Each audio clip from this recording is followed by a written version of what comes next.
She also mentioned the ability for him to make decisions in case of an accident.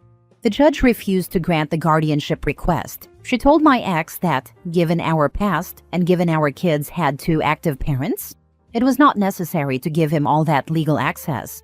She also made it so I was not obligated to give permissions like that. She said the same would apply if I were to marry. My wife would not automatically have those permissions either.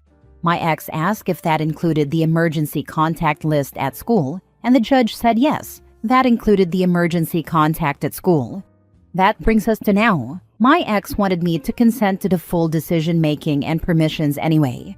Josh was never added to the emergency contact list. School requires the consent of both parents. So our kids have my ex, then me, then my mom and dad, and then her mom and dad as their emergency contacts. I also did not give permission for Josh to take the kids to the doctor alone. My ex and Josh weren't happy when I refused to allow it. I told my ex I was not going to open the door for Josh to claim I gave him those rights because I didn't care about being a dad, or because I wanted to shirk my responsibility as a dad. And I can see him using those permissions to engage in more alienation, or to have a way of using it to make me look bad. I could also see it becoming an issue if he uses it to try and push me out. I would rather prevent it before it can start happening. My ex has argued that I'm not putting the kids first, and I'm letting adult issues come between them and Josh. She said they deserve to have the love of both dads in their lives, and that allowing Josh to care for them as we do when he's going to be around for the rest of their lives is the only right thing. She said otherwise the kids will grow up seeing him as just her husband and not as their parent, and she mentioned how that's already happening. But she said they have two men filling the role, and only one who gets the love and affection from them for it. I don't think it would be the right thing under these circumstances. Legally, I'm covered. But morally, am I wrong here? Am I letting my issues with Josh and my ex make me not think of my kids first? That's why I'm asking. Am I the a-hole? Now for the top comments. If the relationship was less consistently hostile, this would be a more reasonable request to consider. Your fears are justified considering Josh's past behaviors. Yeah, it would be so different if things were civil or friendly, or simply there was no history of bad behavior. But it's still an ongoing issue. And knowing how Josh feels about me and my presence in the lives of my kids, I feel like giving him permission to do the things they're asking is like giving him more ammo to use. It shouldn't be that way, but that's how I'm seeing it. The judge denied her request for a reason. Your concerns about alienation and manipulation are completely valid. Being a step-parent doesn't automatically grant parental rights, and given his history, he absolutely should not have them. A big, huge, enormous not the a-hole. He showed his true colors already. What if your ex decides to get divorced and get another guy? Then give him legal authority too? No. You are an active parent and ex plus Josh were both annoying to you. Especially Josh had clear intentions to alienate from the start and ex joined in. Wouldn't trust him ever. Josh is a fool, by the way. He showed his true colors too early. That's a very valid point, and an especially valid point when she was looking for him to have guardianship. Their divorce would not end that, so what would we do? Split equal custody between the three of us? Josh couldn't hide them. I don't know whether he's the insecure and jealous one or what, but I question if a woman with kids who have an involved dad was the right relationship for him. Dude sounds a little unhinged. Watch your back, OP. Do continue to document everything. Do you have security cameras at your house and on your vehicle? It seems as if your ex-wife was pressured by him, and that's where she's coming up with all of these changes as he's trying to edge you out. Projecting jealousy like that will kill anything. He also might be attempting to poison your children against you. Is your ex agreeable to putting them into therapy? If so, it wouldn't hurt trying to nip this in the bud before it gets any bigger. Good luck, OP. Yes, my home and car have security cameras.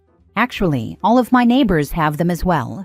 I don't think she'll agree to therapy, but I am looking into it. Next story. Am I the a-hole for not standing up for my pregnant fiancé who ate my daughter's cupcake? This happened this morning, and I'm so upset I don't know what to do. I, 36 male, have been with my fiancé, 33 female, for 3 years. I have a 10-year-old daughter from my previous marriage. Her mother passed away when she was 2.5. My fiancé is currently pregnant. Yesterday, my daughter asked me to buy a giant cupcake from a bakery near my work. She wanted to take it to school to surprise her friend for their birthday.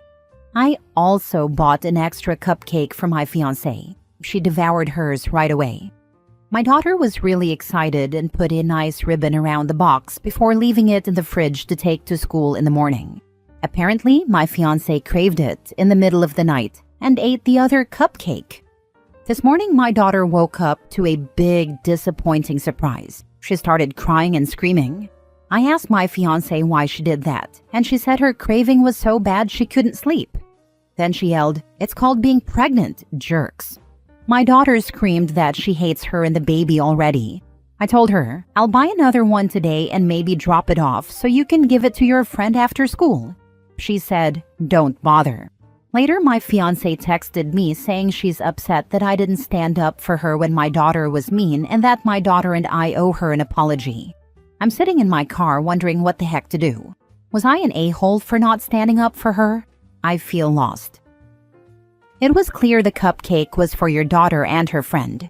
Even if you're craving, you don't take things that are someone else's, especially from a literal child. She also could have offered to buy a replacement cupcake herself, but didn't, and insisted your daughter was the jerk. Sure, there are cravings, and there's also self-restraint. She took candy from a baby and wonders why it's crying. She even had her own, so fiancé got 2 and daughter's friend got none. Daughter was never even going to get one. That's even worse. OP, I would still bring a cupcake for daughter's friend, and maybe also daughter, to school today. She was hurt and angry in the moment, but I think she would still appreciate it. Put a bow on both boxes, not the a-hole.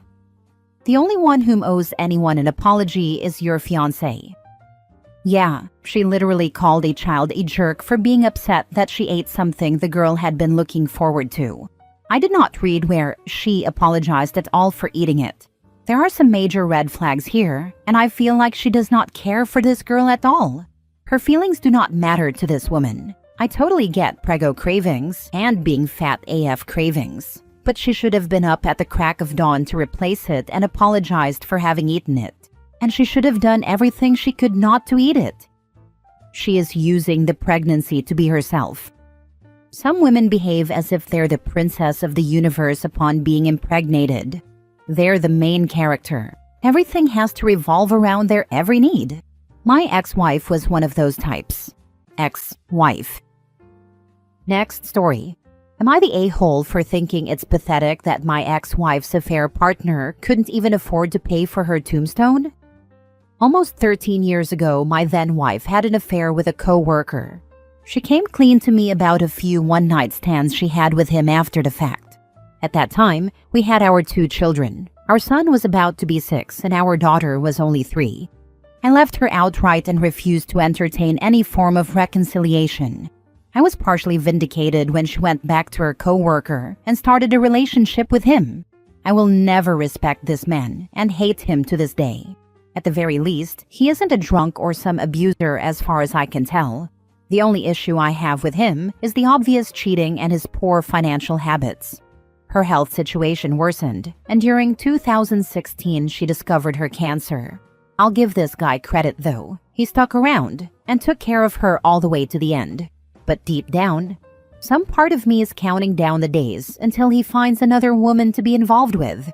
She passed last year due to complications, and I had to listen to the drivel of her being such a good person and outstanding mother. I don't agree. She wasn't infallible, nor was she such a morally good individual, but they can choose to believe what they want. The anniversary of her passing is in a few months, and her parents, my children and the other man, want to do a custom headstone to replace the more generic one on her plot. Her parents are retired and, as such, have limited funds, and my children are still in college and high school, so it was assumed that he would pick up the tab. Turns out, he blew his money on impulse purchases, and I had to step in to actually pay the people doing this job. I confronted him and called him a scatterbrain and a disappointment. I don't understand how someone uses the money for their dead on whatever the heck he used it for. Now he's apparently sad and feeling remorseful according to my children, but I am not apologizing to this guy. He's really starting to irritate me with this, but maybe I went too far. Now for the top comments. Not the a-hole. Your marriage ended 13 years ago when they had the affair. He is fully responsible for her burial and headstone. Yeah, he prioritized frivolous purchases over honoring his partner's memory. I can't call you an a-hole over this, but you should stay out of it. I fully agree with you that this guy is a real a-hole.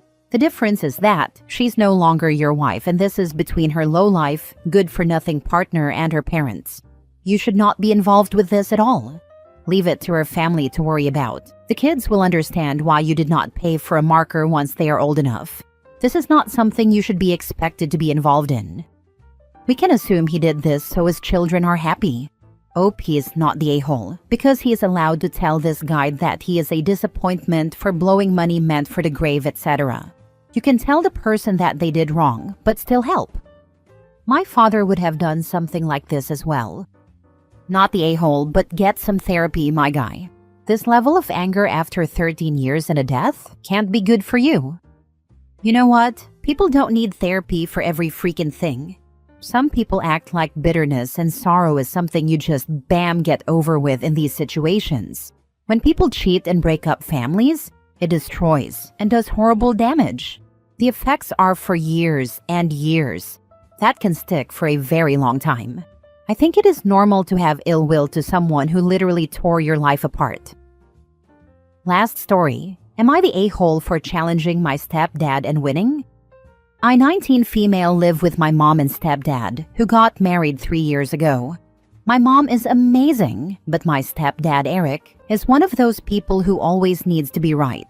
He'll argue over the dumbest things, like how to pronounce pecan or whether a hot dog is a sandwich. Last week, we had family over for dinner, and my mom made her famous lasagna. It's her thing, like, people beg for it at Thanksgiving. Eric, as usual, was in one of his moods and started talking about how he was the real chef in the house. I was already rolling my eyes internally, but then he said, "Honestly, I should have made the lasagna tonight. I could have done it way better." I laughed, out loud, probably louder than I meant to. He shot me this look, like I'd just insulted his entire ancestry. He got real serious and said, "You don't even know how to cook. You're a kid. You'd burn water if you tried." Now this is where I might have messed up.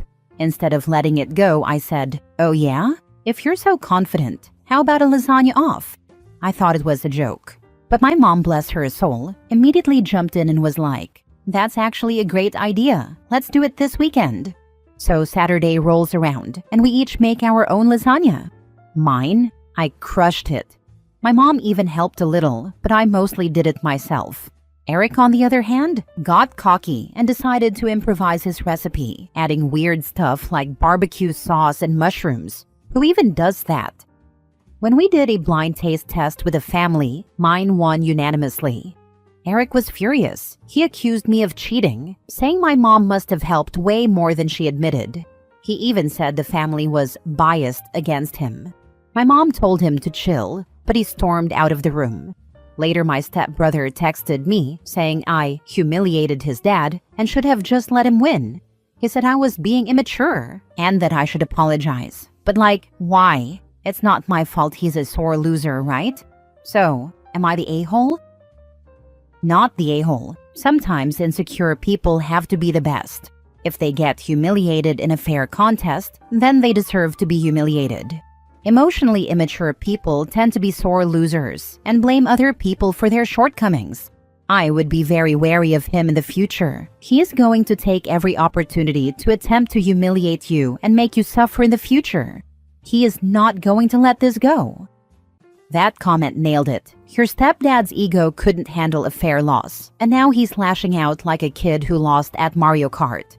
You didn't humiliate him. He did that to himself by talking big and then flopping. And now he's doubling down instead of just taking the L like an adult? Be careful around him, because if he's this petty over lasagna, he's definitely the type to hold a grudge over nothing. Who the heck puts barbecue sauce and mushrooms in a lasagna, especially someone who touts themselves to be a great chef? Would belly laugh that guy out of the room. Not the barbecue sauce, but finely chopped mushrooms are great in the meat sauce.